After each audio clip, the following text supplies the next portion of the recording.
C'est un fait, c'est un fait. Bien, mes chers collègues, nous continuons notre marathon de la journée.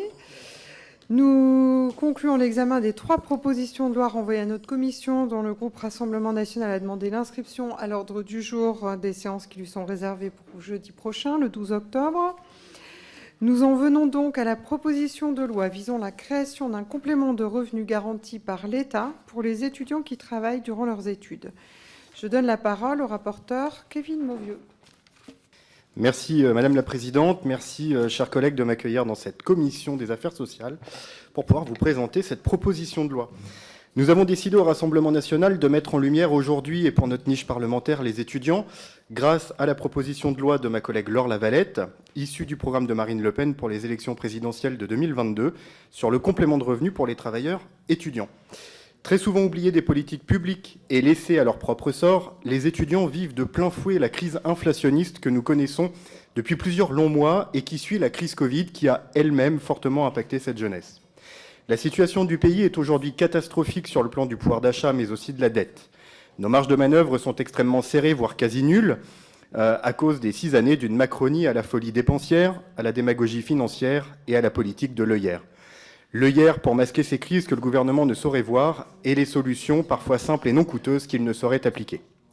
Notre objectif a donc été de trouver comment soutenir nos étudiants les plus méritants et les plus nécessiteux du soutien de l'État, mais sans gréver de façon démagogique et déraisonnée nos finances publiques qui ne pourraient l'encaisser. Il a donc fallu dans un premier temps dresser un tableau des conditions de vie des étudiants aujourd'hui et notamment de leur niveau de précarité. À la rentrée 2023, un étudiant sur 2 indique limiter, voire renoncer à des achats alimentaires contre un quart de la population française, ce qui est déjà trop. Près d'un étudiant sur 2 signale avoir déjà sauté un repas pour des raisons financières. De plus, pour 2 tiers des étudiants, une fois les charges fixes réglées, il reste moins de 50 € pour vivre sur le mois, selon l'association Linky. Pire pour la santé de nos jeunes, la même enquête révèle qu'ils sont près de 6 sur 10 à renoncer à des soins médicaux sur les 12 derniers mois. S'il ne s'agit là que de chiffres pour certains, la crise sanitaire a mis en exergue la précarité étudiante qui, depuis, ne fait que s'accroître. Témoignages parfois devenus viraux sur Internet et les réseaux, images des files d'attente d'étudiants devant les associations d'aide alimentaire, ou plus récemment, images d'étudiants vivant en tente ou dans des campings. Comme le dit l'expression « le poids des mots, le choc des photos », tout cela pour dire notamment à une minorité présidentielle enivrée d'autosatisfaction que si vous voulez faire mentir les chiffres, vous ne pouvez pas faire mentir les images. Prenez conscience des choses, ouvrez les yeux, il est temps d'agir, une génération entière de notre future France est en souffrance. Alors évidemment, avec tous ces éléments, vous vous doutez bien que leur santé mentale est fragilisée et leurs conditions de vie sont fortement dégradées avec l'inflation, en particulier alimentaire. L'ensemble des mouvements politiques qui se succèdent depuis des décennies, de la NUPES au complet, au LR, en passant par la Macronie, est responsable de cette situation. En effet, durant nos auditions, l'Observatoire de la vie étudiante nous confie être surpris car, dans leurs analyses subjectives, interrogeant le ressenti personnel des étudiants sur leurs conditions, les résultats étaient plutôt stables jusqu'à la crise Covid, stabilité qui évidemment ne signifie pas satisfaction des conditions. Face à ce tableau peu glorieux pour nos étudiants, le gouvernement manque d'ambition, agit peu et mal. Les réponses apportées sont insuffisantes et inadaptées, avec une réforme des bourses très en deçà des enjeux et un très large retard pris dans la livraison de logements étudiants, premier poste de dépense, alors que cela pourrait en soulager beaucoup. Alors que le candidat Macron promettait en 2017 la construction de 60 000 nouveaux logements étudiants, nous en sommes à peine à la moitié aujourd'hui. Autre réponse largement perfectible, celle du repas, avec le repas à 1 € pour les étudiants plus modestes et 3,30 € pour les autres. Cette solution présente un défaut majeur, celui de créer une nouvelle fracture territoriale dans notre pays. En effet, de nombreux jeunes en France, aujourd'hui, étudient dans des zones qui sont davantage reculées, moins urbanisées, et qui n'offrent donc pas la possibilité de se restaurer dans des restos U, et donc de bénéficier de cet accès à des repas équilibrés et financièrement accessibles. Tous ces étudiants se trouvent alors dans l'obligation de se nourrir entièrement par leurs propres moyens, bien souvent via la restauration rapide, cette dernière leur apparaissant être la plus accessible, voire la seule accessible, et les pousse à mettre leur santé au second plan avec des repas non équilibrés et trop gras. C'est donc l'ensemble de ces éléments, conjoncturels et structurels, qui poussent une grande part des étudiants à travailler pour financer leurs études. Souvent, il s'agit d'étudiants de classe moyenne, toujours cette classe oubliée et délaissée, mais pourtant si courageuse. Ces étudiants qui ont le droit de percevoir un échelon 0 ou 0 bis de bourse, afin de permettre aux ministres de dormir sur leurs deux oreilles, mais qui en réalité ne perçoivent pas assez pour vivre dignement. Ces étudiants qui, de l'autre côté, ont des parents courageux, qui font tourner la France, mais ne gagnent que ce qu'il faut pour être ponctionnés par l'État et trop pour être aidés. Des parents qui aimeraient financer totalement les études de leurs enfants, dont ils sont fiers, mais qui ne peuvent apporter que, quand la chance leur sourit, un petit soutien ponctuel. On observe donc dans les chiffres que les étudiants issus de foyers les plus modestes ainsi que les étudiants issus des foyers les plus aisés ont un peu moins recours au travail pendant leurs études. Dans les chiffres, plus de la moitié des étudiants exercent un travail en complément de leurs études, pour un volume horaire moyen d'une dizaine d'heures par semaine et un salaire moyen de 500 € par mois. Et nous constatons, et avons eu confirmation dans nos auditions, qu'il n'existe aucune politique publique de soutien pour ces étudiants méritants et courageux, très majoritairement issus des classes moyennes et populaires, comme je le disais. Les jeunes sont donc laissés à eux-mêmes et, avec courage, se retroussent les manches pour assumer un travail en plus de leurs études. Les premières désillusions sur la valeur donnée au travail en France, notamment par les dirigeants politiques, atteignent donc aujourd'hui les étudiants. Face à cela, une première solution pourrait exister. Nous l'appellerons solution de facilité, ou solution slogan, ou encore solution démago. Il s'agirait de créer un revenu universel pour tous les étudiants. Le concept est simple, que vous soyez le riche héritier d'un chef d'entreprise de luxe du CAC 40 ou que vous soyez l'enfant de la caissière du supermarché du coin et du chauffeur de bus de ville, vous touchez gratuitement de la part de l'État un revenu. On est là confronté à plusieurs difficultés. Tout d'abord, nous ne trouvons aucune justice sociale dans cette mesure à verser la même aide à tous, peu importe les efforts fournis et peu importe l'origine sociale. La seconde difficulté qui se posera très rapidement sera celle du financement. Dans un pays endetté à plus de 3 000 milliards d'euros, une si grosse enveloppe est objectivement impossible à sortir. Enfin, troisième problème, cela signifierait pendre la valeur travail au bout d'une corde de façon définitive. Vous l'aurez compris, c'est une fausse bonne idée qui ne servirait qu'à attirer la jeunesse de France dans un dangereux filet qui, in fine, les ferait couler.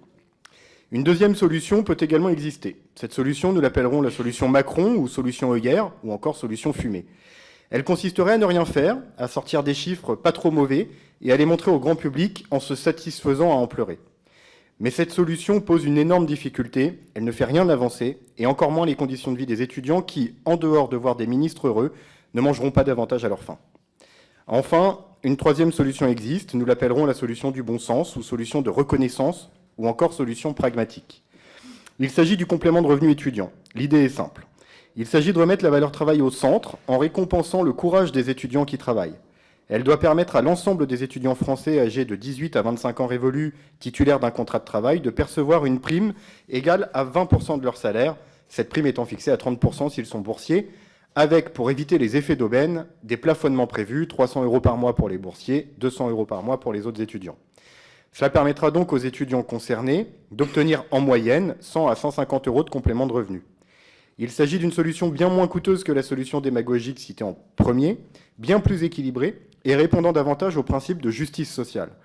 En effet, comme cela a déjà été évoqué, les étudiants qui ont recours à un contrat de travail sont ceux issus des classes modestes et surtout moyennes. C'est donc naturellement ceux qui ont le plus besoin du soutien de l'État. Un étudiant qui n'a pas besoin de revenus supplémentaires ne travaille pas et ne travaillera jamais à côté de ses études. De plus, le ministère de l'Enseignement supérieur nous indiquait que le travail posait problème pour la réussite des études au-delà d'une douzaine d'heures par semaine.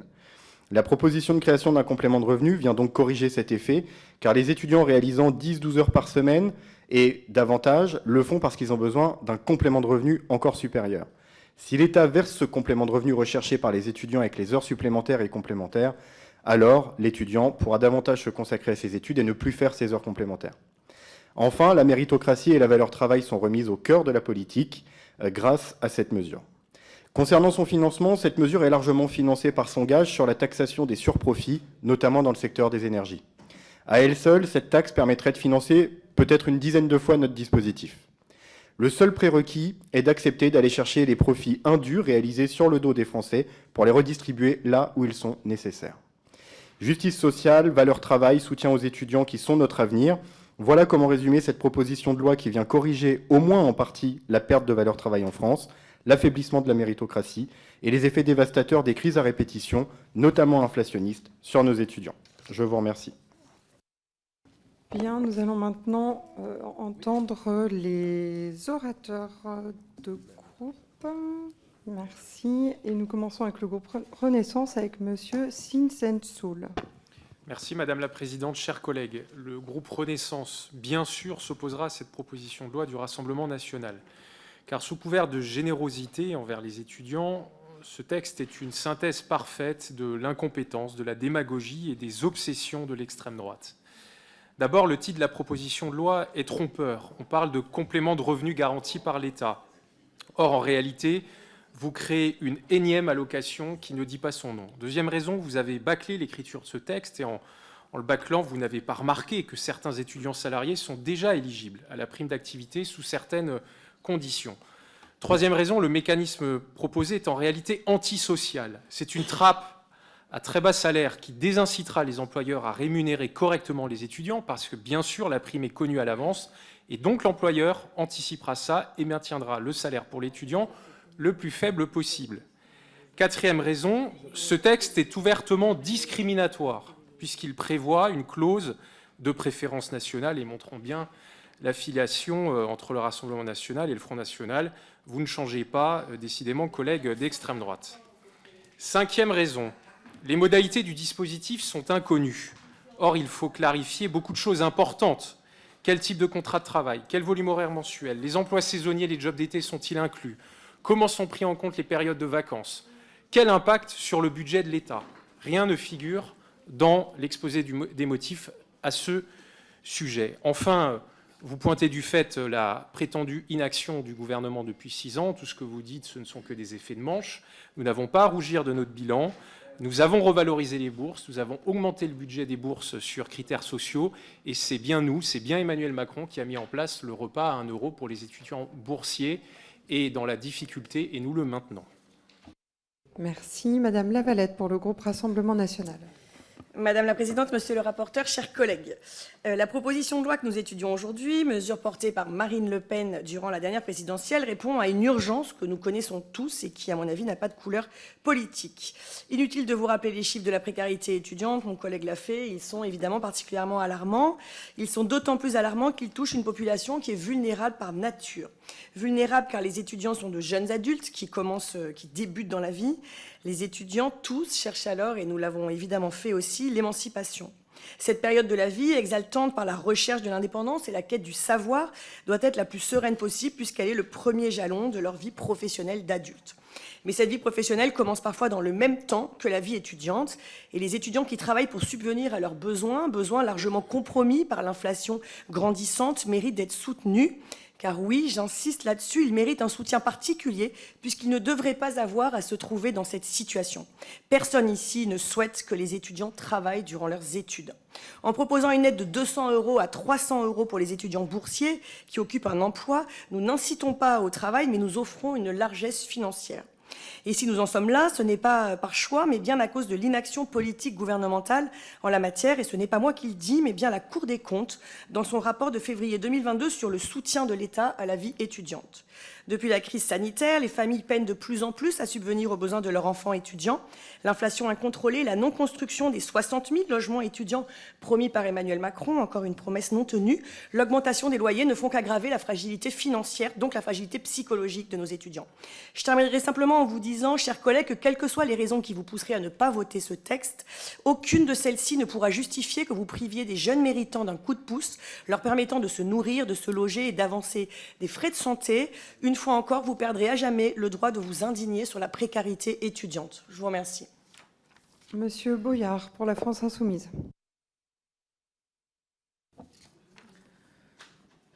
Cette année, 50% des étudiants renoncent à acheter de l'alimentaire à cause de la précarité. 36% songent à se rendre aux distributions alimentaires et la moitié des étudiants ont un reste à vivre de 100 € par mois après avoir payé le loyer.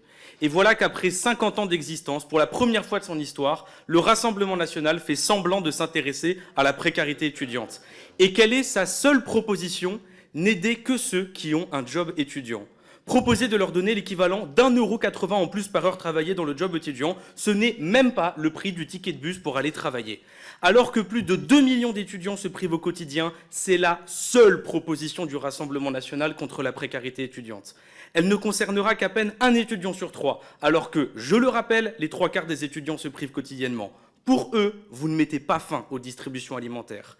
Mais même pour l'étudiant qui travaille 15 à 20 heures par semaine au McDo, il toucherait avec son salaire et votre complément de revenu au maximum entre 700 et 900 euros par mois. En cumulant études et travail, ça fait près de 40 heures de boulot pour toujours vivre sous le seuil de pauvreté. Lui aussi, vous continuerez de l'envoyer à la distribution alimentaire.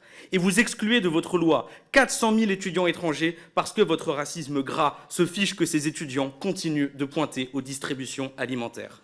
Députés du Rassemblement national, je vous rappelle que ce sont les étudiants des classes moyennes et modestes qui se retrouvent obligés de bosser à côté de leurs études. Et vous m'expliquerez l'intérêt pédagogique d'obliger les étudiants précaires à manquer des cours pour bosser dans le babysitting ou au McDo pour un complément de revenu payé par de l'argent public qui ne leur permet même pas de vivre au-dessus du seuil de pauvreté. Sachez que la moitié de ces étudiants, souvent en L1, ratent leurs études à cause de leur boulot et vous encouragez cela. Les gosses de riches, eux, n'ont pas ce problème. Ce sont les seuls avec qui vous êtes généreux puisque vous êtes pour Parcoursup et contre notre proposition de revenu étudiant. En clair, vous nous prouvez une chose, votre programme quand il s'agit des jeunes, c'est avant tout du gros foutage de gueule. Monsieur Boyard, les termes ici ne sont pas adaptés. Merci de corriger le tir pour la prochaine fois. Madame Bergans, pour le groupe démocrate. Oui, merci Madame la Présidente, Monsieur le rapporteur, chers collègues.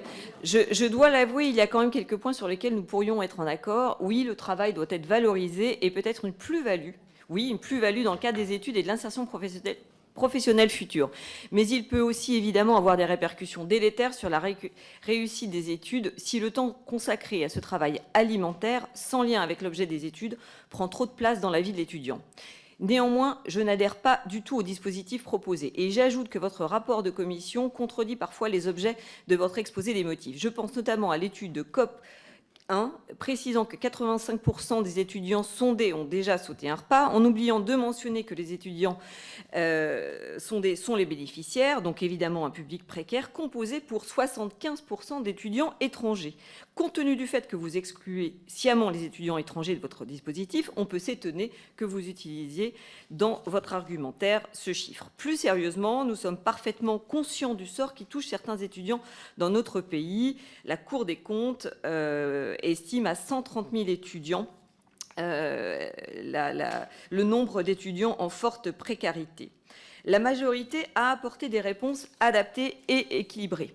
Ces réponses sont, cela a déjà été dit, les 140 000 bourses qui font basculer à un échelon supérieur, 35 000 nouveaux boursiers issus des classes moyennes, les repas à 1 € pour les boursiers et pour les étudiants précaires, les gels des loyers ou la distribution de protection périodique aux étudiantes dès 2024. Cibler et aider largement ceux qui en ont le plus besoin, c'est ce qui est fait par le gouvernement actuel.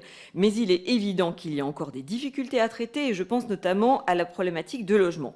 Je vous pose néanmoins une question, combien d'étudiants entendez-vous vraiment aider avec les critères que vous imposez dans votre rédaction, notamment en excluant les étudiants rattachés au foyer fiscal de leurs parents? Par ce principe, vous excluez de fait la quasi-totalité des étudiants. Vous l'aurez compris, nous pensons que cette loi est démagogique et vous n'aurez pas le soutien des démocrates sur ce texte. Madame Keloua Hachi pour le groupe socialiste.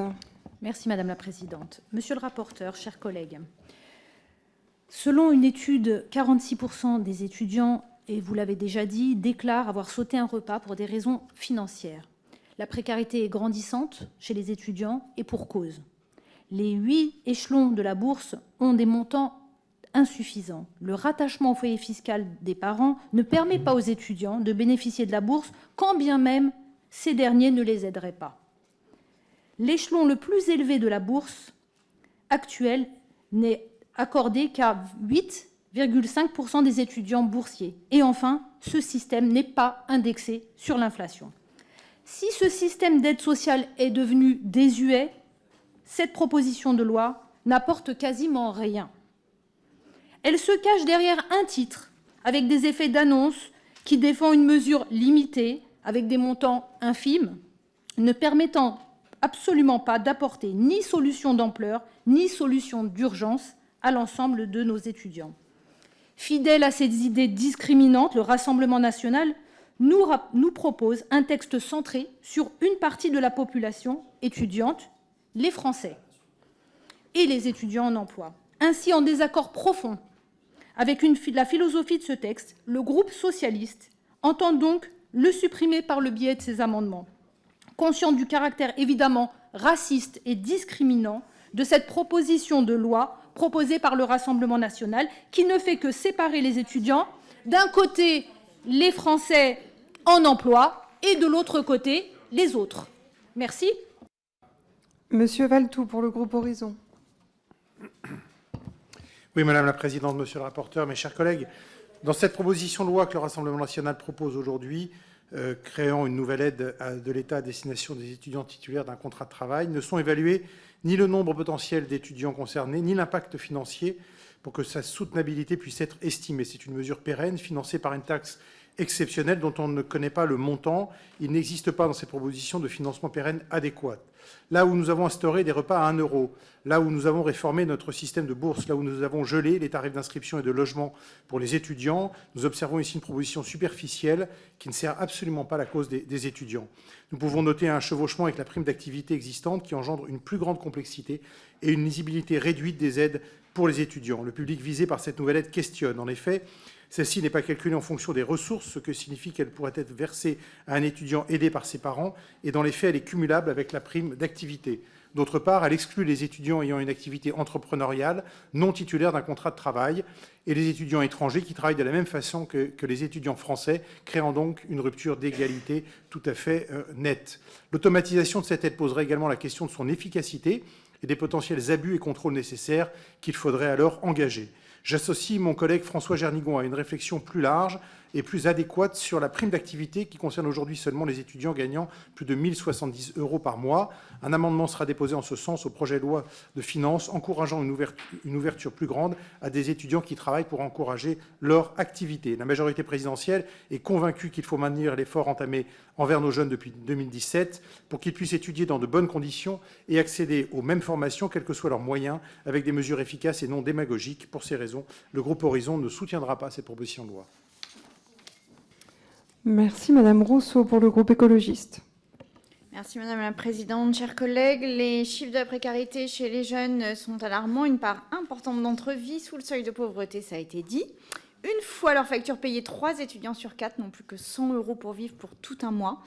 Et la suite est logique, les files d'attente dans les banques alimentaires s'allongent chaque jour sous nos yeux. Et elles deviennent aujourd'hui effrayantes. Le texte que nous nous apprêtons à étudier ne doit pas nous leurrer. Derrière les bonnes intentions affichées de soutien à la jeunesse et de lutte contre la précarité, nous retrouvons le fondement xénophobe et réactionnaire des politiques que souhaite mettre en place de manière constante le Rassemblement national. Réactionnaire d'abord car ce texte ne propose rien de mieux comme solution à la misère des jeunes étudiants que de les pousser à travailler. Et quoi d'autre ? Et quoi d'autre? Le logement, rien. Les conditions de vie, rien. Lutter contre la pauvreté des étudiants en se focalisant uniquement sur l'encouragement au travail des étudiants, c'est au mieux démagogique, au pire de la démonstration d'une totale méconnaissance de la question des emplois des jeunes. Les jeunes, en effet, sont surreprésentés dans les emplois précaires et pénibles. Et je vous rappelle que l'exercice d'un emploi salarié en parallèle des études accroît les risques de décrochage scolaire. Les étudiants travaillant plus de 18 heures par semaine connaissent un taux de réussite de près de 10 points inférieur aux étudiants n'exerçant aucune activité rémunérée. Que souhaitez-vous donc? Que les étudiants échouent dans leurs études?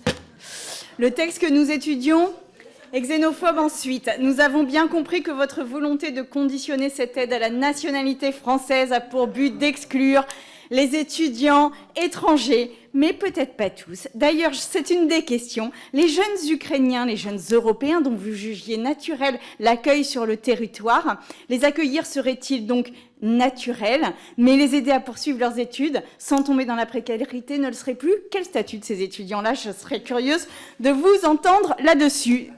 Parce que s'il s'agit juste des étudiants africains, il faudra le dire à un moment donné. Nous, écologistes, nous sommes fiers que la France accueille 400 000 étudiants étrangers chaque année.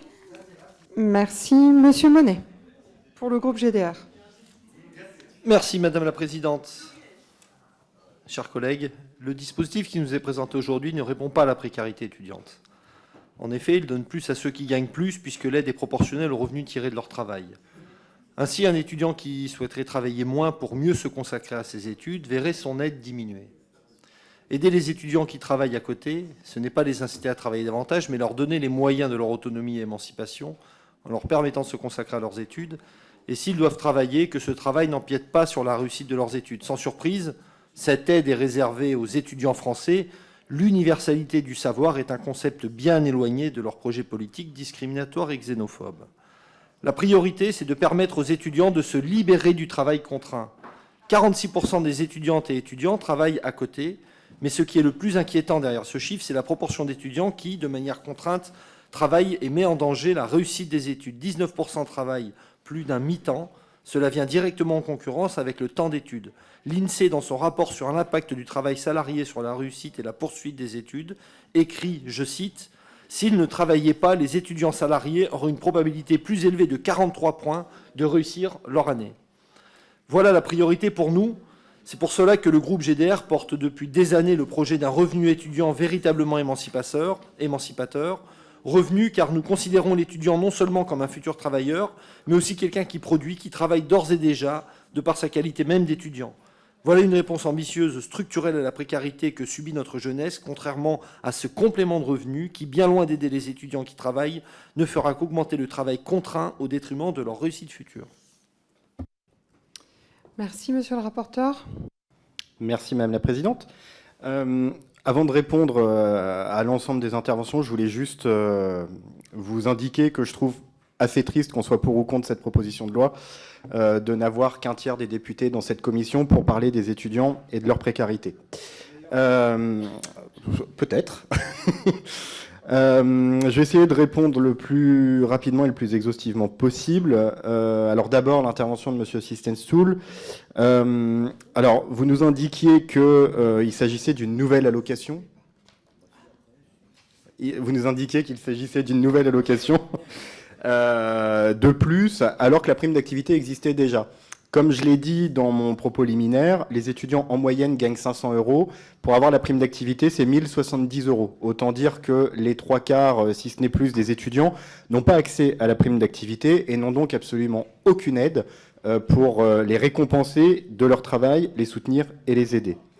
Vous avez ensuite dit que cette aide aurait un défaut majeur qui serait celle pour les employeurs d'anticiper l'aide financière et donc de baisser les salaires ou de baisser les salaires proposés aux étudiants pour tenir compte de cette prime. Or, la plupart des étudiants étant payés au SMIC, je crois que dans notre pays, il est interdit de proposer moins que le SMIC à un étudiant sous prétexte qu'il touchera une prime en complément. Donc le salaire des étudiants ne se verra pas baisser, encore moins pour ceux qui sont déjà sous contrat, puisque évidemment l'employeur ne va pas faire un avenant pour baisser le salaire de l'étudiant. Après, vous avez fait une longue litanie, assez drôle d'ailleurs, je vous avoue, sur le fait que les modalités sont inconnues.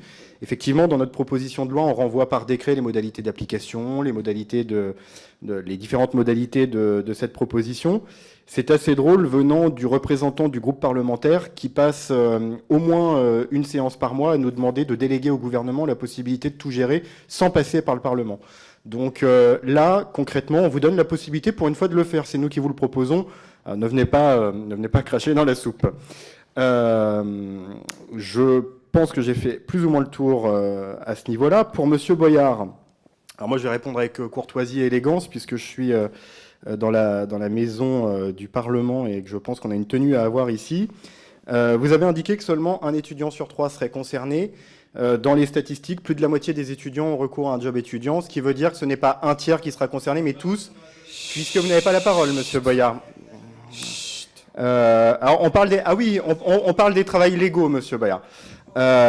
Donc quand on parle des travails légaux, plus de la moitié des étudiants travaillent et sachez qu'il est absolument possible de trouver des emplois qui ne se réalisent pas sur les heures de cours. Et je vais vous prendre un exemple. Je vais vous prendre... C'est moi qui préside. S'il vous plaît, laissez le rapporteur. Je n'ai été vulgaire à aucun moment, contrairement à vos collègues. Allez-y, avancez. Absolument pas. Oui, c'est une réalité même. J'ai, durant mes études, dû travailler parce que je suis issu d'une classe modeste. Je travaillais en grande surface pour un groupe que je ne nommerai pas, mais je crois qu'on l'a déjà évoqué ce matin sans le nommer. Je travaillais en caisse de supermarché, je faisais les samedis, les dimanches, les jours fériés, les vacances. J'ai réussi mes études et je ne travaillais pas sur les heures d'études en question. Après, je vous concède une chose, j'ai failli le faire parce que j'en avais besoin. Et j'aurais aimé à cette époque que l'État me verse l'équivalent d'une prime d'activité étudiante ou un complément de revenu garanti, de sorte que je puisse terminer le mois correctement, tout simplement. Donc je l'ai vécu. Donc là, en fait, votre discours, c'était un peu de la pauvrophobie, c'est-à-dire que il ne faut pas aider les pauvres qui travaillent, il faut aider tout le monde, y compris ceux qui ne sont pas pauvres. Donc nous, ce n'est pas notre façon de voir.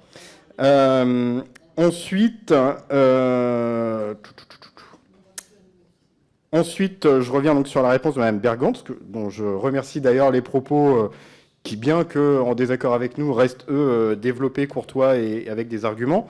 Donc vous indiquez que trop de place au travail dans l'agenda de l'étudiant diminue les chances de réussite aux études.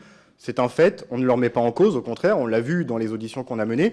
Le ministère de l'Enseignement supérieur nous a confié lui-même qu'effectivement, au-delà de 12 heures par semaine, l'emploi étudiant créait un réel écart de chances de réussite des études, mais au-delà de 12 heures. Et ça vient conforter notre proposition de loi, puisque ceux qui font plus de 12 heures par semaine, la moyenne c'est 10-12 heures si vous voulez. La plupart des étudiants qui dépassent ces 10-12 heures par semaine le font sous forme d'heures supplémentaires, d'avenants au contrat. Je l'ai réalisé, encore une fois, c'est ce que je disais, c'est ce que je faisais quand je faisais mes études, et le font parce qu'ils ont besoin d'un complément de revenu en plus du revenu de base. Il faut savoir que quand vous êtes étudiant sur un contrat de 10 heures et que vous faites 5 ou 6 heures supplémentaires dans le mois, vous gagnez au final ce que le complément de revenu propose de vous faire gagner. Et donc c'est pour ça que cette solution nous semble être la bonne, parce qu'elle évite justement aux étudiants d'avoir une nécessité de recours aux heures supplémentaires, et ça permet de les cantonner à 10-12 heures la semaine pour quand même pouvoir suivre leur cursus à côté, ce qui nous semble être important. Et vous avez également évoqué le rattachement au foyer fiscal dans votre question, dans votre propos. C'est une question qui s'est posée, pour être honnête, cette histoire de rattachement au foyer fiscal. On a décidé de laisser ce rattachement au foyer fiscal pour une raison toute simple, c'est qu'il a été déterminé, et je crois que c'était dans l'audition avec l'adresse, si je ne me trompe pas, alors il n'y a pas de chiffre officiel, c'est très difficile, d'ailleurs pour l'ensemble des données qu'on a, c'est extrêmement difficile d'avoir des chiffres sur la précarité étudiante, mais il semblerait que majoritairement, les parents qui gardent l'enfant dans leur foyer fiscal sont des parents qui ont un revenu plus élevé et qui ont l'avantage de la part fiscale, alors que les étudiants, et je ramène encore ça à moi, mais ça a été mon cas, alors que les étudiants issus de foyers modestes ou de classe moyenne ont plus tendance à se retirer du foyer fiscal s'ils ont un job étudiant, parce que ça empêche les parents modestes ou de classe moyenne de percevoir certaines aides, par exemple l'APL, parce qu'un nouveau revenu vient dans le foyer, et que certes, c'est pas imposable, mais ça joue sur le calcul des aides. Et moi, j'avais eu à le faire, j'avais dû quitter le foyer fiscal de mes parents par rapport aux APL, parce qu'avec mon petit revenu de 390 € en moyenne par mois que je touchais, ils n'avaient plus le droit aux APL. Donc ça nous permet indirectement de contrôler le fait que ce sont les plus en nécessité qui touchent cette aide, et pas les autres. Ensuite, alors Madame Rousseau nous a dit qu'avec cette proposition, on allait pousser les jeunes à travailler.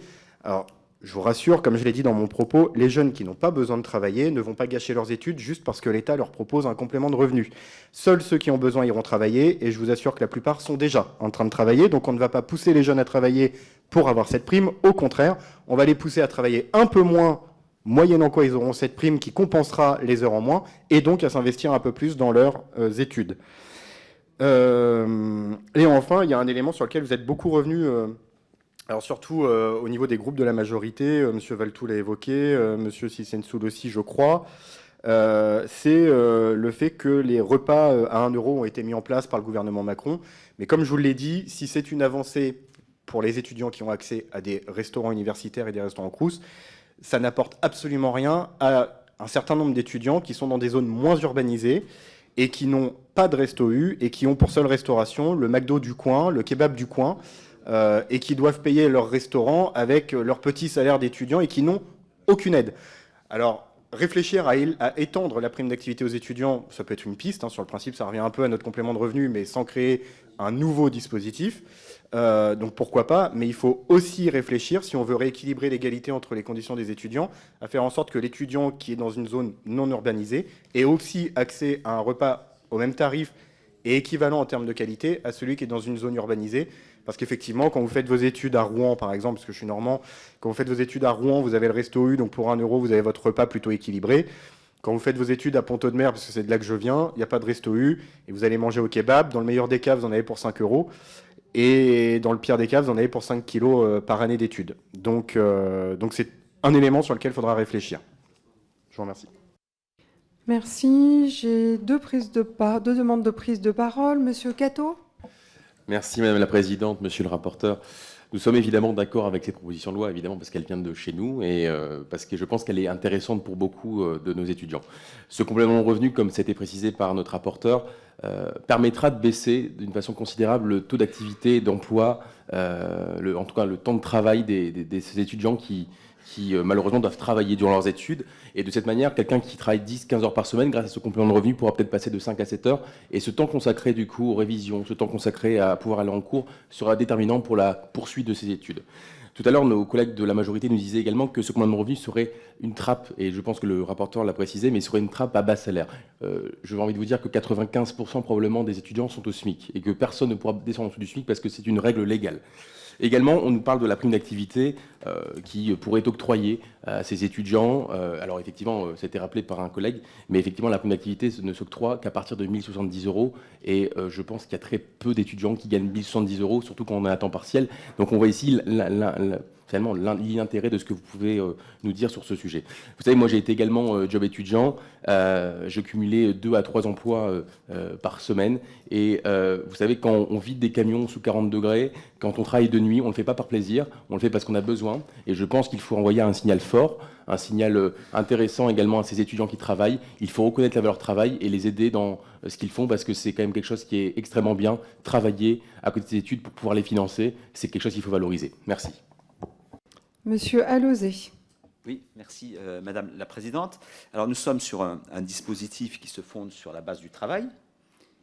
Et j'entends Madame Lavalette dire personne ne souhaite que les étudiants travaillent. C'est pas très très clair.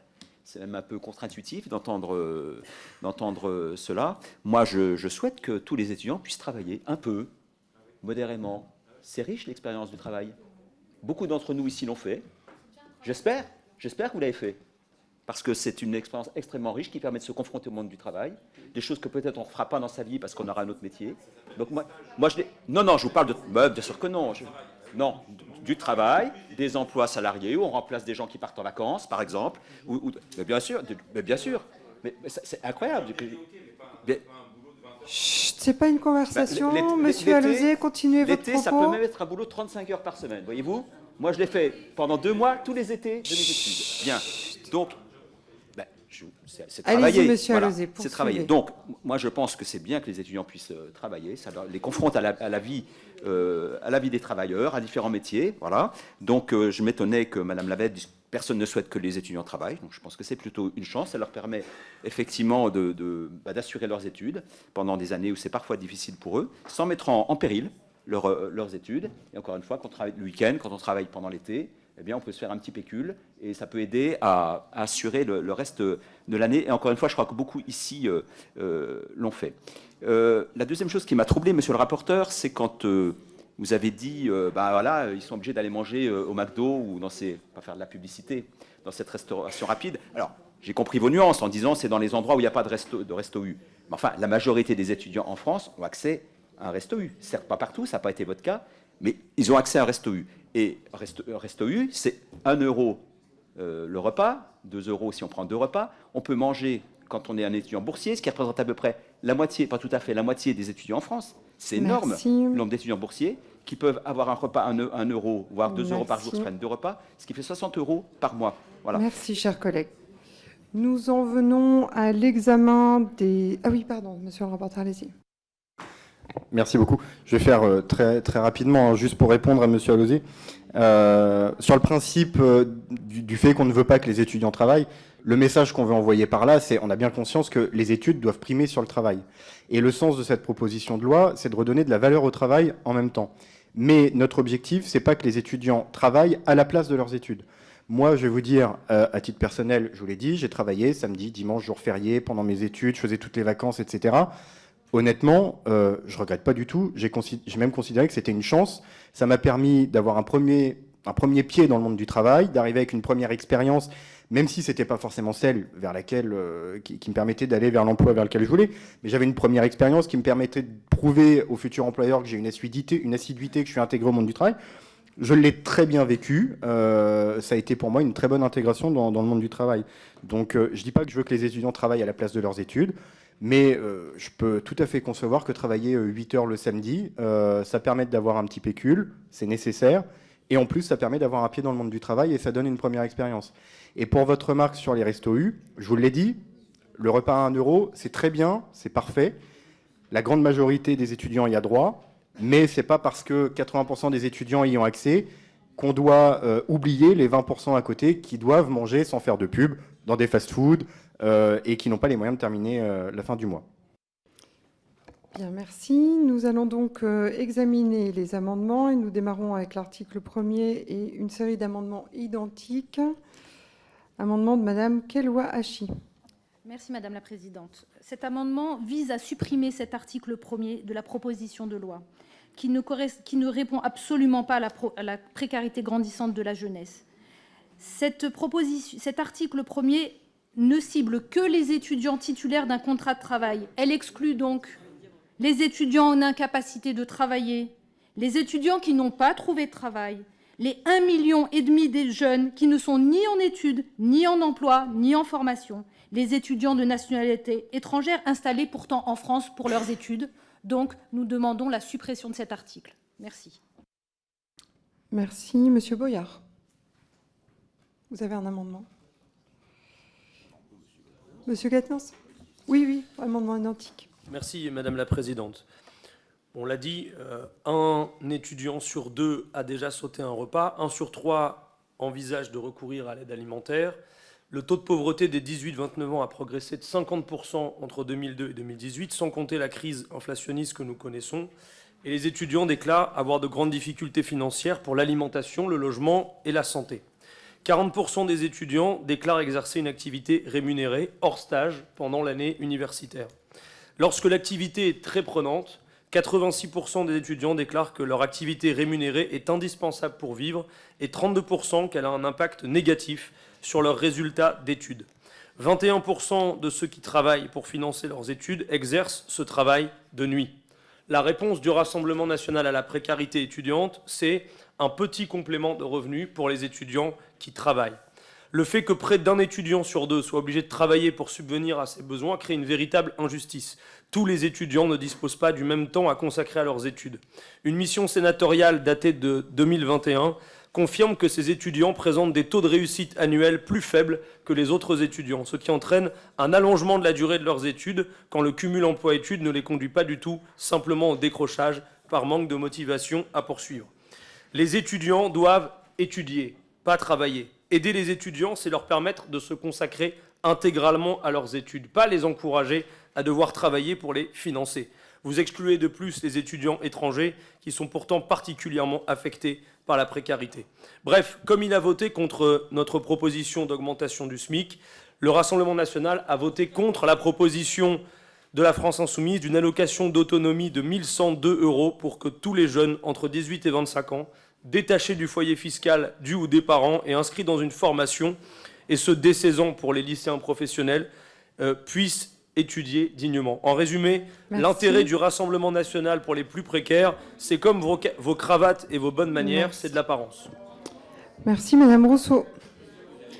Bon, déjà, vous n'avez pas le monopole du travail pendant les études et en fait, cette commission n'est pas une séance de psychanalyse générale et donc, en fait, la première question, c'est de savoir dans quelles conditions mettons nos étudiants pour qu'ils réussissent dans les meilleures conditions possibles et dans les meilleures conditions de dignité. En l'occurrence, les étudiants qui travaillent même 10 à 12 heures pendant la semaine sont des étudiants qui sont épuisés, surtout quand ils travaillent loin du lieu d'études ou loin de leur domicile. Et en fait, ce sont des étudiants qui courent après la vie alors même qu'ils sont à un âge où ils devraient pouvoir passer du temps à lire, à avoir une vie étudiante normale. Et ce sont des étudiants qui, le plus souvent, abandonnent leurs études en cours d'études parce qu'ils n'ont même pas la possibilité d'avoir une vie sociale. Donc en fait, Encourager le travail étudiant, c'est encourager l'isolement des étudiants les uns vis-à-vis des autres et l'épuisement étudiant. Et franchement, non, nous ne soutiendrons pas ça. Oui, nous soutiendrons l'augmentation des bourses, un revenu minimum. Oui, nous soutiendrons des logements étudiants. Oui, nous soutiendrons une augmentation des conditions de vie étudiantes d'une manière générale. Non, le travail n'est pas la solution. Et ça n'est pas parce que vous avez travaillé dans vos études que vous avez la science infuse sur la manière dont les étudiants doivent pouvoir vivre leur vie le plus dignement possible. Supprimons cet article. Monsieur Sitzenstuhl, excusez-moi, cher collègue, d'écorcher votre nom. Merci Madame la Présidente. Donc, c'est également un amendement de suppression de cet article en cohérence avec les positions que nous avons exprimées lors de la discussion générale. Moi, j'aimerais profiter de cet amendement pour interroger le rapporteur sur le dispositif de préférence nationale qui figure dans cet article. Et pour qu'on comprenne bien ce qu'il y a derrière cette idée, parce que de deux choses l'une, la préférence nationale est contraire au principe d'universalité d'accès au savoir. Ça a déjà été dit, je crois, par un orateur tout à l'heure venant de la gauche. Donc, à partir du moment où vous les excluez, est-ce que vous considérez derrière qu'il ne doit plus y avoir d'étudiants étrangers en France? Mais dans ce cas-là, ça serait peut-être bien que vous l'exprimiez clairement, parce que la France, l'université française, elle s'est construite depuis toujours en faisant venir des étudiants également de l'étranger. Donc pourquoi est-ce que vous avez voulu inclure ce dispositif de préférence nationale?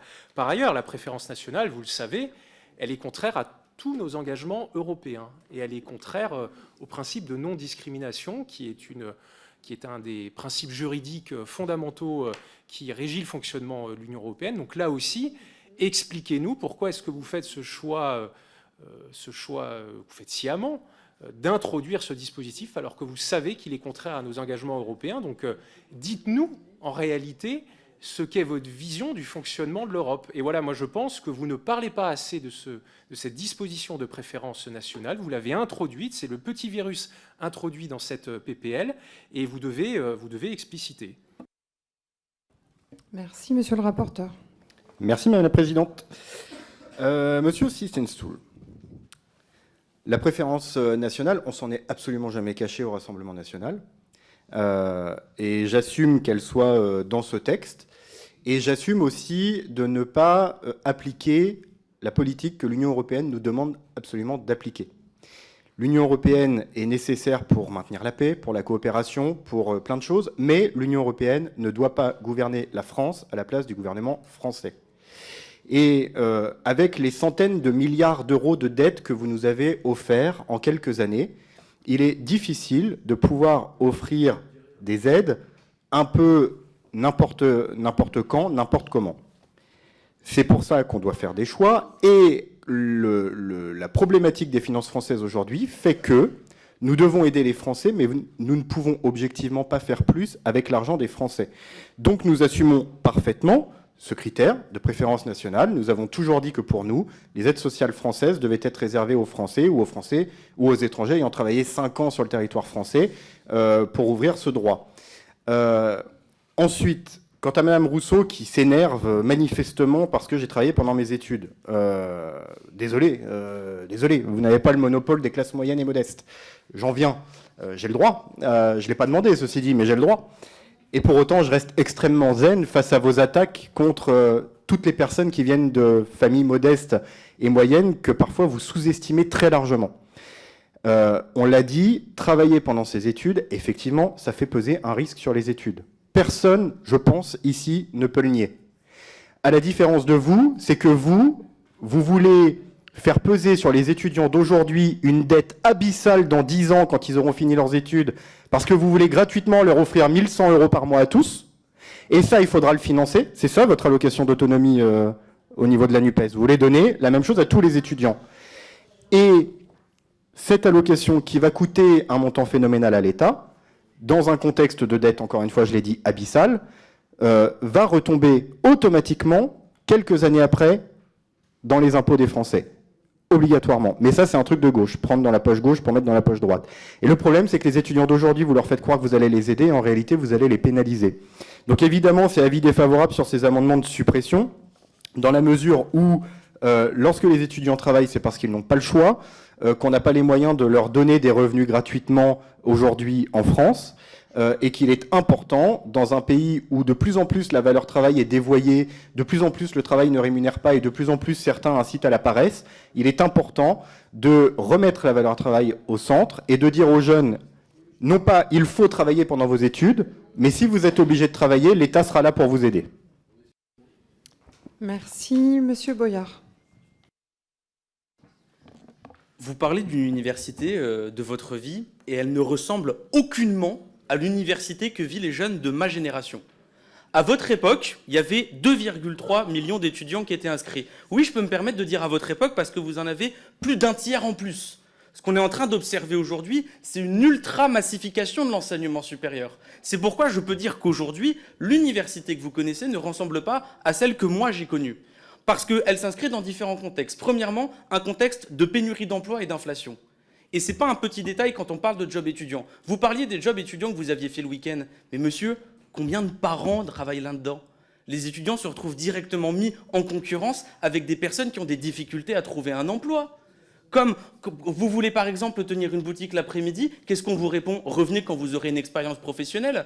Parce qu'il y a 5 millions de personnes qui sont au chômage. Elles ont peut-être une expérience professionnelle et les jeunes sont fragilisés sur le marché de l'emploi et ont un désavantage qui est évident. Donc quels sont les jobs qui restent pour ces jeunes? Les jobs qui sont difficiles, des jobs dans la restauration. Oui, faire des études et bosser dans la restauration à côté, c'est dur psychologiquement et physiquement. Et il y a le deuxième paramètre que moi j'ai connu et que vous n'avez pas connu. C'est la question de la sélection dans l'enseignement supérieur.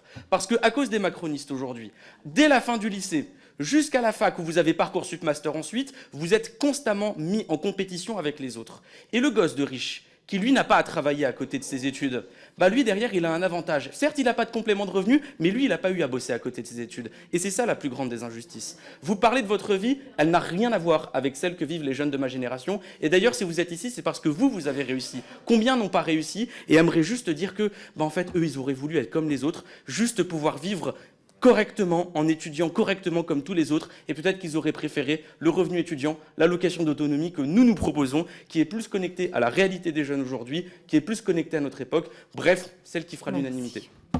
Madame Bergant. Oui, merci Madame la Présidente. Moi, j'aimerais juste revenir quand même sur... ce qui me frappe, c'est un peu le parallèle que je peux faire avec ce qu'on a pu entendre sur le plein emploi. Cette espèce de vision misérabiliste des étudiants qui travaillent et qui reflète quand même des situations extrêmement différentes. Il y a des apprentis, des alternants, des stagiaires, il y a des jobs d'été, des salariés étudiants, il y a des petits boulots. Bon, je minimise absolument pas la problématique de la précarité des étudiants et je suis comme vous, j'ai des articles qui sont alarmants et qui me touchent aussi autant que vous. Selon moi, vraiment, le vrai problème aujourd'hui des étudiants, c'est le logement. Et je crois que c'est sur cet axe qu'il faut travailler, avoir un logement en plus grande quantité et avec surtout un coût moindre. Et donc, par conséquent, la problématique du travail, effectivement, je l'entends. Encore une fois, on peut étudier et travailler. Encore une fois, je suis d'accord qu'il ne faut pas dépasser un certain nombre d'heures par semaine. Mais ne dites pas qu'il ne faut pas travailler quand on est étudiant. C'est vraiment, je trouve, un parti pris délétère, en fait, pour notre société, pour nos jeunes. Madame Lavalette. Merci Madame la Présidente. Moi, je suis un peu effarée quand même de cette malhonnêteté intellectuelle. À aucun moment, on a eu une vision misérabiliste de la vie étudiante. On veut juste donner, cette proposition de loi visait à donner un coup de pouce à ceux qui prennent la peine de travailler. Je veux dire, n'allez pas imaginer derrière quoi que ce soit d'autre.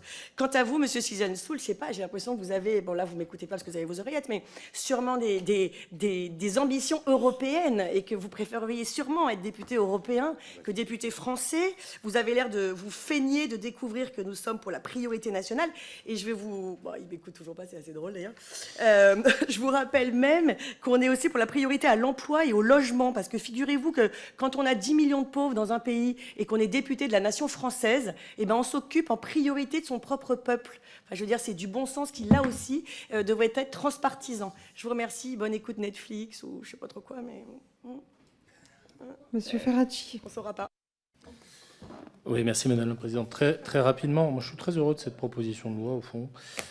ce qui nous permet de débusquer un énième mensonge du Front National. Ce mensonge, il nous a été exprimé de manière très claire par monsieur le rapporteur, qui nous a dit que, autour de cette question du revenu étudiant, de la précarité étudiante, eh bien, il convenait de temps à autre de déroger aux règles européennes et au fond de choisir les règles qu'on avait envie d'appliquer. Moi, j'ai le souvenir d'une Marine Le Pen qui nous disait que pour appliquer son programme, c'était il y a longtemps, il fallait sortir des traités européens. Et puis après, elle a changé d'avis, parce qu'elle a considéré que sortir des traités européens, sortir de l'euro, eh bien, ça pouvait présenter quelques désagréments. Mais on réalise, en écoutant monsieur le rapporteur, que ce projet est toujours le même. Que ce projet suppose de sortir des traités européens, suppose de sortir de l'Europe. Il faut en assumer les conséquences, il ne faut pas se cacher derrière son petit doigt en ayant des pudeurs de gazelle. Madame Rousseau.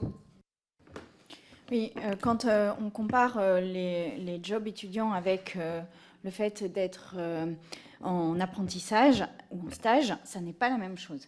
L'apprentissage est prévu avec des aménagements d'horaires qui permettent de concilier durablement études et expérience professionnelle. Les jobs étudiants, c'est tout sauf l'adaptation. C'est-à-dire que l'adaptation qui se fait la plupart du temps, et je vous le dis en tant qu'ancienne vice-présidente d'une université et d'une des plus grandes universités de France, l'adaptation qui se fait, c'est par le fait de louper certains cours. C'est-à-dire que c'est ça l'adaptation, parce que quand les employeurs demandent à être là de 17h à 19h, si vous avez un cours de 17h à 18h30, eh bien vous présentez un certificat de travail et vous loupez le cours. Et en fait, c'est ça la réalité de l'adaptation du travail aux études.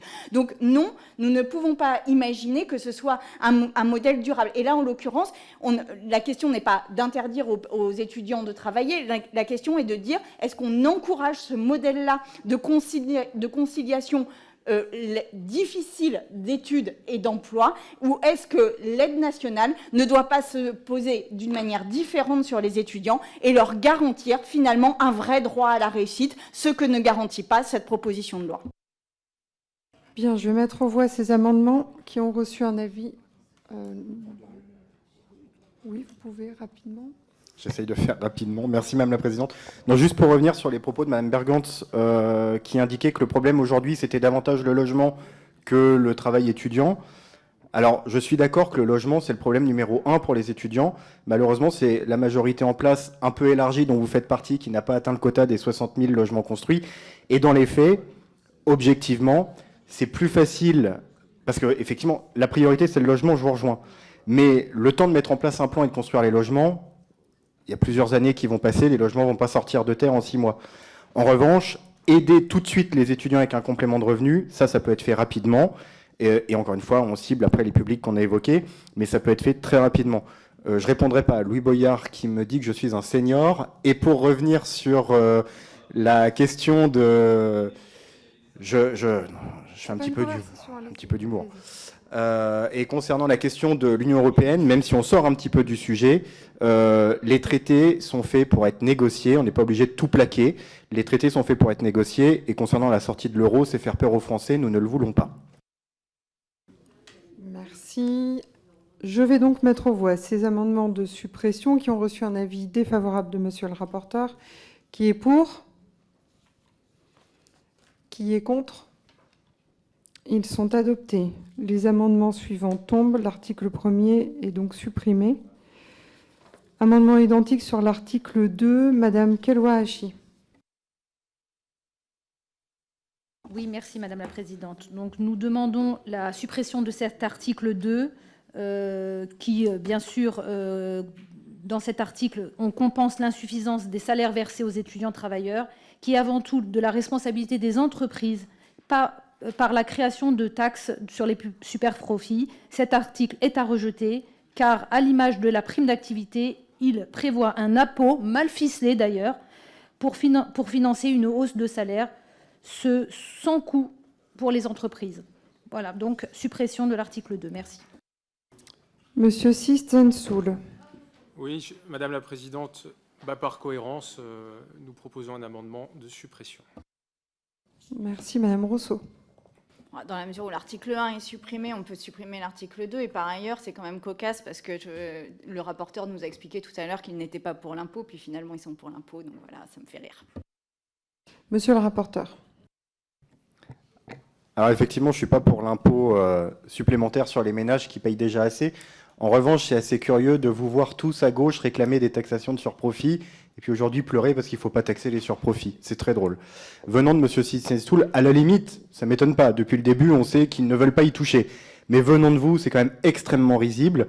Et je ne sais pas si j'aurai la parole après pour conclure une fois les votes terminés. Oui. Bon, ben avis défavorable, évidemment. Madame Kelouachi. Merci. L'augmentation, ça doit être celle des salaires des étudiants. Un étudiant qui travaille pour un job étudiant pour un salaire de misère avec des horaires totalement décalés est tout à fait inconcevable. Donc ce qu'on demande, c'est qu'au lieu de taxer les super profits, pensez plutôt à ce que les entreprises payent convenablement les étudiants dans leur milieu de travail. Merci. Monsieur le rapporteur.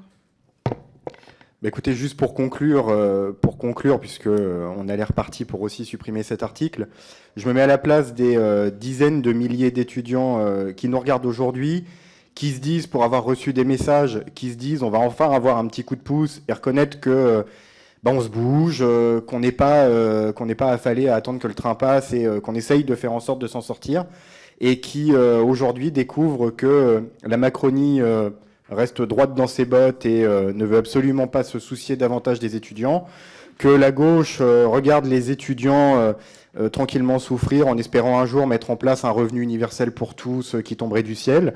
C'est assez difficile quand même pour eux, je pense, de regarder ce qui s'est passé aujourd'hui et de voir que les autoproclamés défenseurs des étudiants, parce qu'ils sont plus récemment étudiants que d'autres, en réalité ne défendent pas les étudiants mais leur propre cause.